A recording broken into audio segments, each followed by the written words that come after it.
سیرت النبی حضرت محمد رسول اللہ خاتم النبیین، ہمارے پیارے نبی حضرت محمد رسول اللہ خاتم النبیین کی زندگی ہم سب کے لیے بہترین نمونہ ہے۔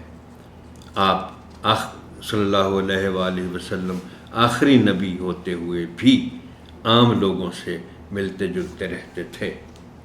آپ صلی اللہ علیہ وآلہ وسلم سب کی عزت کرتے اور سب سے پیار کرتے۔ آپ صلی اللہ علیہ وآلہ وسلم کا معمول تھا کہ راستے میں ملنے والوں کو سلام کرنے میں پہل کرتے، گھر میں داخل ہوتے ہوئے اور گھر سے نکلتے ہوئے گھر کے لوگوں کو بھی سلام کرتے۔ ہمارے نبی حضرت محمد رسول اللہ خاتم النبیین کو بچوں سے بہت محبت تھی۔ بچوں کے سر پر ہاتھ پھیرتے اور دعا فرماتے۔ ننھے بچے لائے جاتے تو ان کو گود میں لے لیتے۔ بچوں کو قطار میں جمع کر کے انعامی دوڑ لگواتے کہ دیکھیں کون ہمیں پہلے چھو لیتا ہے۔ بچے دوڑتے ہوئے آتے تو کوئی سینے پر گرتا، کوئی پیٹ پر۔ بچوں سے دل لگی بھی کرتے۔ سفر سے آ رہے ہوتے تو جو بچہ راستے میں ملتا اسے سواری پر بٹھا لیتے۔ چھوٹا ہوتا تو آگے، بڑا ہوتا تو پیچھے۔ فصل کا میوہ پہلی بار آتا تو دعائے برکت مانگ کر کم عمر بچے کو دے دیتے۔ غرض کے بچوں سے آپ صلی اللہ علیہ وآلہ وسلم کی محبت و شفقت بے مثال ہے۔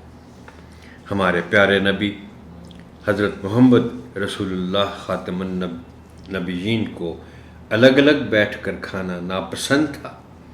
انہوں نے اکٹھے بیٹھ کر کھانے کی تلقین فرمائی۔ وہ صلی اللہ علیہ وآلہ وسلم سیدھے ہاتھ سے کھانا لیتے اور اپنے سامنے کی طرف سے لیتے۔ ہر لقمے پر وہ بسم اللہ پڑھتے۔ آپ صلی اللہ علیہ وآلہ وسلم بہت مہمان نواز تھے۔ سب کے ساتھ شفقت اور مہربانی کے ساتھ پیش آتے۔ کوئی اگر زیادتی بھی کرتا تو اسے معاف کر دیتے۔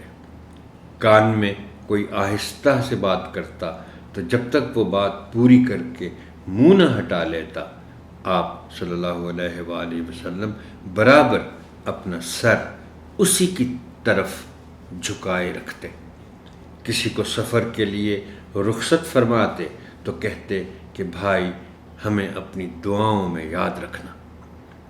حضرت فاطمہ رضی اللہ تعالی عنہا آتی تو اٹھ کر استقبال کرتے، خود تشریف لے جاتے۔ ان کے بیٹوں امام حسن رضی اللہ تعالی عنہ اور امام حسین رضی اللہ تعالی عنہ سے بہت ہی پیار تھا۔ ان کو گود میں لیتے، ان کو کندھوں پر سوار کرتے اور ان کے لیے گھوڑا بنتے۔